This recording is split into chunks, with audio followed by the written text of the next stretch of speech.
I used to live in the batshit middle of nowhere in rural South Dakota. I left for college and haven't returned since. The story I'm about to tell you happened before I left. At the time, I was living with my parents in a small village that was stuck in time.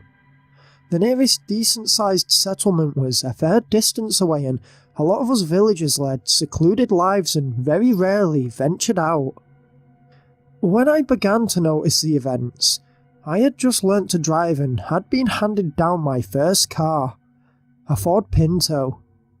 I'm not getting into just how terrible that car was, so let's just leave it before I get super mad.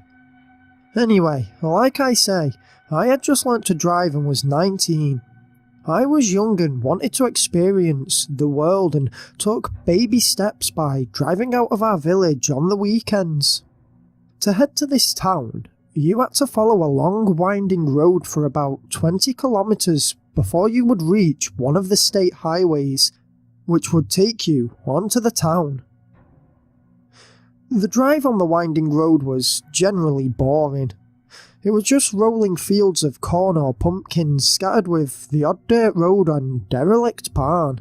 Most times, I wouldn't pay attention to any of it and would just focus on the ride, but one week, I was making the journey, and about 2 or 3 kilometers out of our village, I noticed a huge black scarecrow.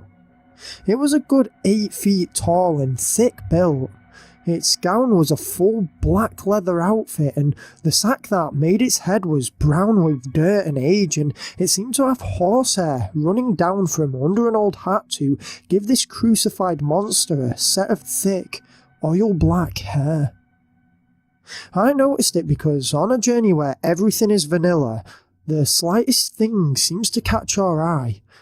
I actually looked at it and thought to myself it was super creepy, but thought nothing of it as I just assumed one of the farmers had brought it out to scare off the crows that had been damaging his crop. A few weeks passed and the scarecrow seemed to fade into the scene I saw every week. I stopped noticing it and it became part of the crowd, part of the boring, never-changing journey I took on weekends. I was making my ways back from town one night, just before dark as the sun was setting, and I noticed that it had changed position. It was now closer to the road. This made me shudder again, but not in a way I thought anything was amiss, just a creepy vibe I got from the appearance of the scarecrow and how ominous it was that it appeared to be getting closer.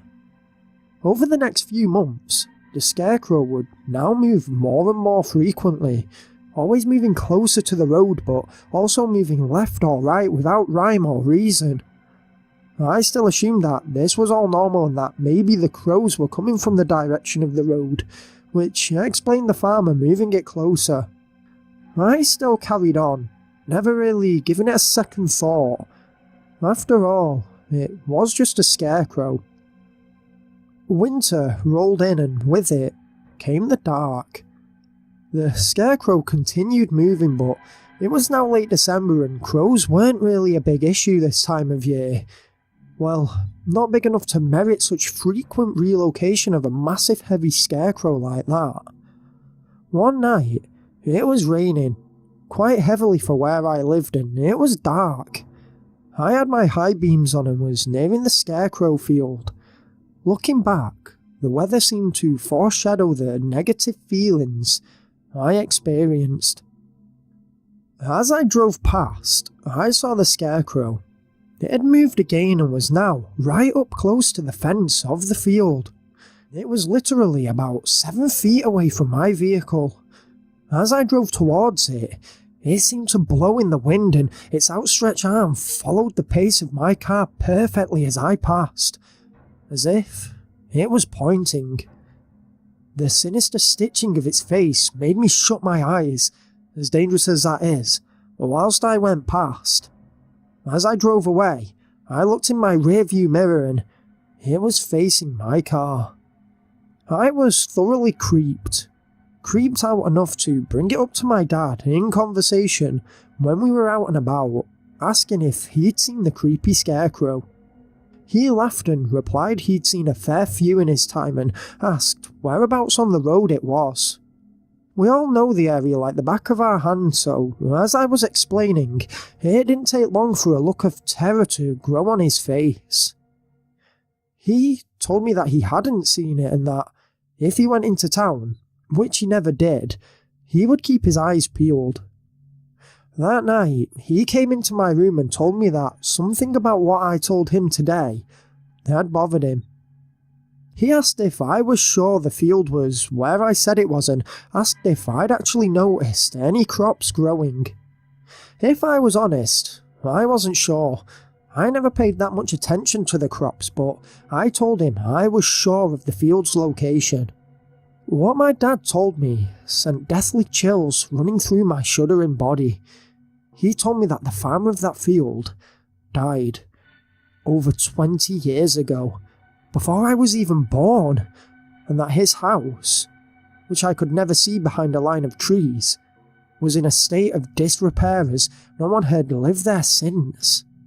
The Scarecrow I described matched the one he used back when my father was young. After this talk, I noticed the Scarecrow another 4 or so times and also paid attention and noticed that crops weren't growing. Before 1 week, the Scarecrow had randomly just disappeared. I told my dad and we did something pretty crazy. We went to investigate the old farmer's property one night. We pulled up outside of the old farmhouse in my dad's pickup and the house, it was a mess. Wood was rotting and broken and trees, weeds and bushes had begun to reclaim the structure. We stuck together as I was too frightened to split up and covered the whole of his land in just under 2 hours. We never found the Scarecrow. I know it could have been a prank, but my village doesn't have many younger people. I know this as I am one, and most people, elders or youngsters, very rarely get out to where that farm was. It still freaks me out thinking about the Scarecrow to this day. Who or what was moving it? Was it possessed? Was it the ghost of the dead man? Or was it just a prank?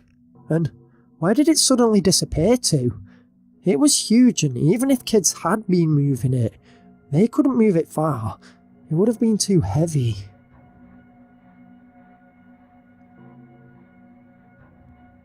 I didn't remember this until just recently, after seeing the location in question in the background of an old family photograph.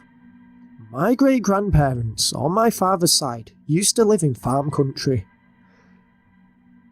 It was super quiet, and for a kid my age, super boring. However, every year, the whole extended family would visit to get away from the hustle and bustle of the city, and all us kids would cause mischief. One year, as we were beginning to grow up, I'd say possibly 7, 8 and 9, all us kids decided to start venturing further afield. Their land was massive and you could easily walk to a point where their massive ranch-style house was a speck on the horizon and still not be at the edge of their land. As such, each year offered new adventures, and one year we came across this old, decrepit barn. Even at our young ages, it was clear it hadn't been used in decades. Its pale red paint was scratched and weather-worn, and the structure seemed dangerously close to collapse. Beams had split and broken, and planks of old wood lay useless in the dirt at the base of it. We broke in through a hole where some old wood had rotted away. The place was pretty barren. There were some old wooden barrels, some rusty chains and hooks, a big old anvil, and a creepy-looking old scarecrow, each item covered in a thick layer of light grey dust. The barn had 2 levels, and the wooden steps up to the second level moaned under our weight. We had found our fort. That night, when we were back at the house, we asked my great-granddad about it. He said he hadn't been in there for years and that we needed to be careful of the old hooks he had left in there. We went back the next day, and to tell you straight, the Scarecrow had moved. It was now leaning against a second wall, the dust still intact on its hat and shoulders, but where it had been the previous day was a dustless silhouette of its shape. Being a bunch of kids, news of ghosts spread like wildfire. We still played in the fort, but no one would go near the Scarecrow, not even the eldest cousin, even after we dared him. That night, I asked my great-granddad if he had been into the barn to check it was all okay and safe. He said no and asked why, and I said because someone had moved the Scarecrow. My granddad turned and told me that there shouldn't be a Scarecrow in that barn, but left it at that. There was a miscommunication between us. I just thought, in his old age, he had forgotten. He probably assumed that I was joking or had made it up as kids do. The third day, again, we went back. The old barn was our fort now, and the other kids seemed to have forgotten about the Scarecrow. Not me. I went over and looked it in the face. It was good. Too good for a run-of-the-mill Scarecrow. The stitching was immaculate, and the detail in the shape of its anatomy was cunningly human. The black pits that made its eyes glazed with a dark shine that made the light reflecting off them follow you around the barn. I shuddered and turned away, just as I felt a soft hay arm fall onto my shoulder. The other kids had been looking, and we all screamed in fear and bolted from the barn. We didn't stop running until we all collapsed on the house porch. Great-granddad came running out, and we all panted our recollection of events with the other kids, saying it didn't fall. It seemed to move forward, and then fall. Great-gramps seemed to take this seriously, and me and the eldest cousin hopped in his truck with him and rode out across the plain fields to the old red barn. We took him in through the rotted entryway, and to our complete horror, there was no Scarecrow anywhere. We had only been gone half an hour, and the fields were open for miles in any direction. Great-granddad searched the barn from top to bottom, but there wasn't a single trace, not even the dustless patch on the wall. It had all gone. He thought we had been joking with him the whole time, despite our claims to the contrary, and oh boy, he wasn't happy. We were banned from the barn for the rest of the trip, and Great-granddad was pretty much moody at us all until the last couple of days. I never got to return to that barn, as both Great-granddad and Great-grandma died in the same year, the year following. Nothing suspicious, just old age, so don't fret about killer scarecrows. However, over time, I just forgot about the creepy red barn and the Scarecrow until I saw the old picture of a young me sat on a fence in a checkered shirt and brown shorts, smiling in the sun. The red barn a blur in the background. Hey guys, Brothers Jackson here. That was 2 scary Scarecrow stories.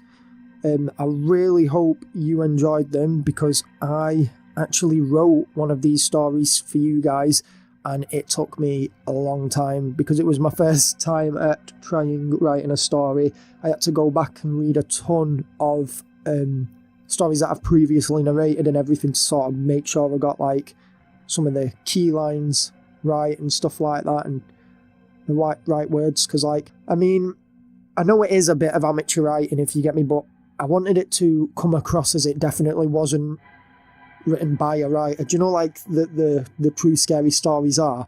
It's not like an author who's wrote them. It's like somebody who's experienced something. I really did enjoy writing my own story, so I definitely think I'm going to be doing that more.